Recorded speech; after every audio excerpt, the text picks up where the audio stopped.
ಸಂವಿಧಾನದ ಪ್ರತಿಯೊಂದು ಅಂಶಗಳು ಭಾರತದ ಕಟ್ಟ ಕಡೆಯ ಪ್ರಜೆಗೆ ಮುಟ್ಟಬೇಕಾಗಿರತಕ್ಕಂಥದ್ದು ಪ್ರತಿಯೊಬ್ಬ ಭಾರತೀಯನ ಕರ್ತವ್ಯ.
ಹಗರಿಬೊಮ್ಮನಹಳ್ಳಿ ತಾಲೂಕಿನ ಆಡಳಿತದ ವತಿಯಿಂದ 76ನೇ ಗಣರಾಜ್ಯೋತ್ಸವವನ್ನು ಸಂಭ್ರಮ ಸಡಗರದಿಂದ ಆಚರಿಸಲಾಯಿತು. ಶಾಸಕ ನೇಮಿರಾಜ್ ನಾಯ್ಕ್ ಮತ್ತು ತಹಶೀಲ್ದಾರ್ ಕವಿತಾ ಅವರ ನೇತೃತ್ವದಲ್ಲಿ ಧ್ವಜಾರೋಹಣ ನೆರವೇರಿಸಲಾಯಿತು. ಪಿಎಸ್ಐ ಬಸವರಾಜು ಅಡವಿ ಬಾವಿ ಅವರ ನೇತೃತ್ವದಲ್ಲಿ ಪೊಲೀಸರು ಪಥಸಂಚಲನ ನಡೆಸಿ ಗಣ್ಯರಿಗೆ ಗೌರವ ಸಲ್ಲಿಸಿದರು. 76ನೇ ಗಣರಾಜ್ಯೋತ್ಸವದ ಧ್ವಜಾರೋಹಣ ಕಾರ್ಯಕ್ರಮವನ್ನ ಮಾನ್ಯ ತಹಸೀಲ್ದಾರ್ ಹಾಗೂ ಮಾನ್ಯ ಶಾಸಕರು ಎಲ್ಲರೂ ದಯವಿಟ್ಟು ಎದ್ದಿಟ್ಕೋಬೇಕು.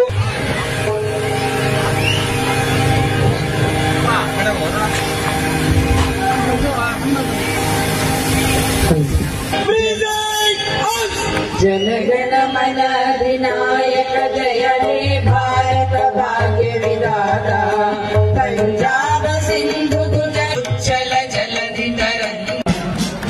ಹೈಸ್ಕೂಲ್ ವಿದ್ಯಾರ್ಥಿಗಳನ್ನ ಜ್ಞಾನದೀಪ ಪ್ರೌಢಶಾಲಾ ಮಕ್ಕಳ ತುಕಡಿಯನ್ನು ಕೊನೆಯದಾಗಿ ತಾಲೂಕಿನಿಂದ ಸುಮಾರು 20 ಕಿಲೋಮೀಟರ್ ದೂರದಲ್ಲಿರ್ತಕ್ಕಂಥ ಅಪ್ಪಾಪಟ್ನ ಶಾಲೆಯ ಮಗದೊಮ್ಮೆ ಇಲ್ಲಿ ನೆರೆದಿರುವ ಸಮಸ್ತ ಜನತೆಯ ಪರವಾಗಿ 76ನೇ ಗಣರಾಜ್ಯೋತ್ಸವದ ಶುಭಾಶಯಗಳನ್ನು ಕೋರುತ್ತಾ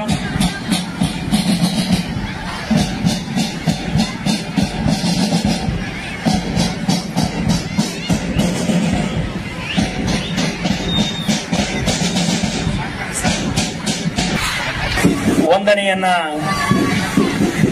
ಸಲ್ಲಿಸುವಂತಹ ಸಂದರ್ಭ. ರೇಣುಕಾ ಪ್ರೌಢಶಾಲೆಯ ಸ್ಕೌಟ್ ಅಂಡ್ ಗೈಡ್ಸ್ ವಿದ್ಯಾರ್ಥಿಗಳು ತಂಡದ ವತಿಯಿಂದ ಈಗ ವಂದನೆ ಸಲ್ಲಿಸುವಂತಹ ಸಂದರ್ಭ. BR ಅಂಬೇಡ್ಕರ್ ಶಾಲೆಯ ಮುದ್ದು ಮಕ್ಕಳಿಂದ ಮತ್ತು ವಿದ್ಯಾರ್ಥಿನಿಯರಿಂದ ಈ 76ನೇ ಗಣರಾಜ್ಯೋತ್ಸವದ ವಂದನೆಯನ್ನ ಸಲ್ಲಿಸುವಂತ ಎಲ್ಲ ತಂಡದವರಿಗೂ, ತಂಡದ ಮುಖ್ಯಸ್ಥರಿಗೂ ಹಾಗೂ ತಂಡವನ್ನ ಅತ್ಯಂತ ಅಚ್ಚುಕಟ್ಟಾಗಿ ವ್ಯವಸ್ಥೆಯನ್ನ ಮಾಡಿರ್ತಕ್ಕಂಥ ವ್ಯವಸ್ಥಾಪಕರಿಗೂ ಮತ್ತೊಮ್ಮೆ 76 ವೇದಿಕೆ ಎಡಭಾಗದಲ್ಲಿ ಪತ್ರಿಕಾ ಮಿತ್ರರಿಗೆ ಆಸನದ ವ್ಯವಸ್ಥೆಯನ್ನು ಮಾಡಲಾಗಿದೆ. ವೇದಿಕೆ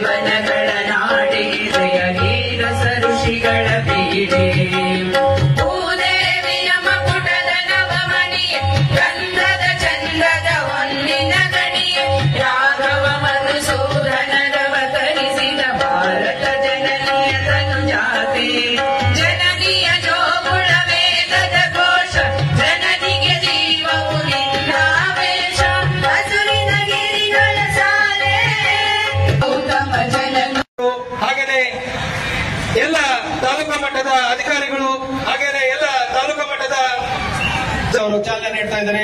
ಎಲ್ಲರೂ ಒಂದು ಜೋರಾದ ಚಪ್ಪಾಳೆಯೊಂದಿಗೆ 76ನೇ ಗಣರಾಜ್ಯೋತ್ಸವನ್ನ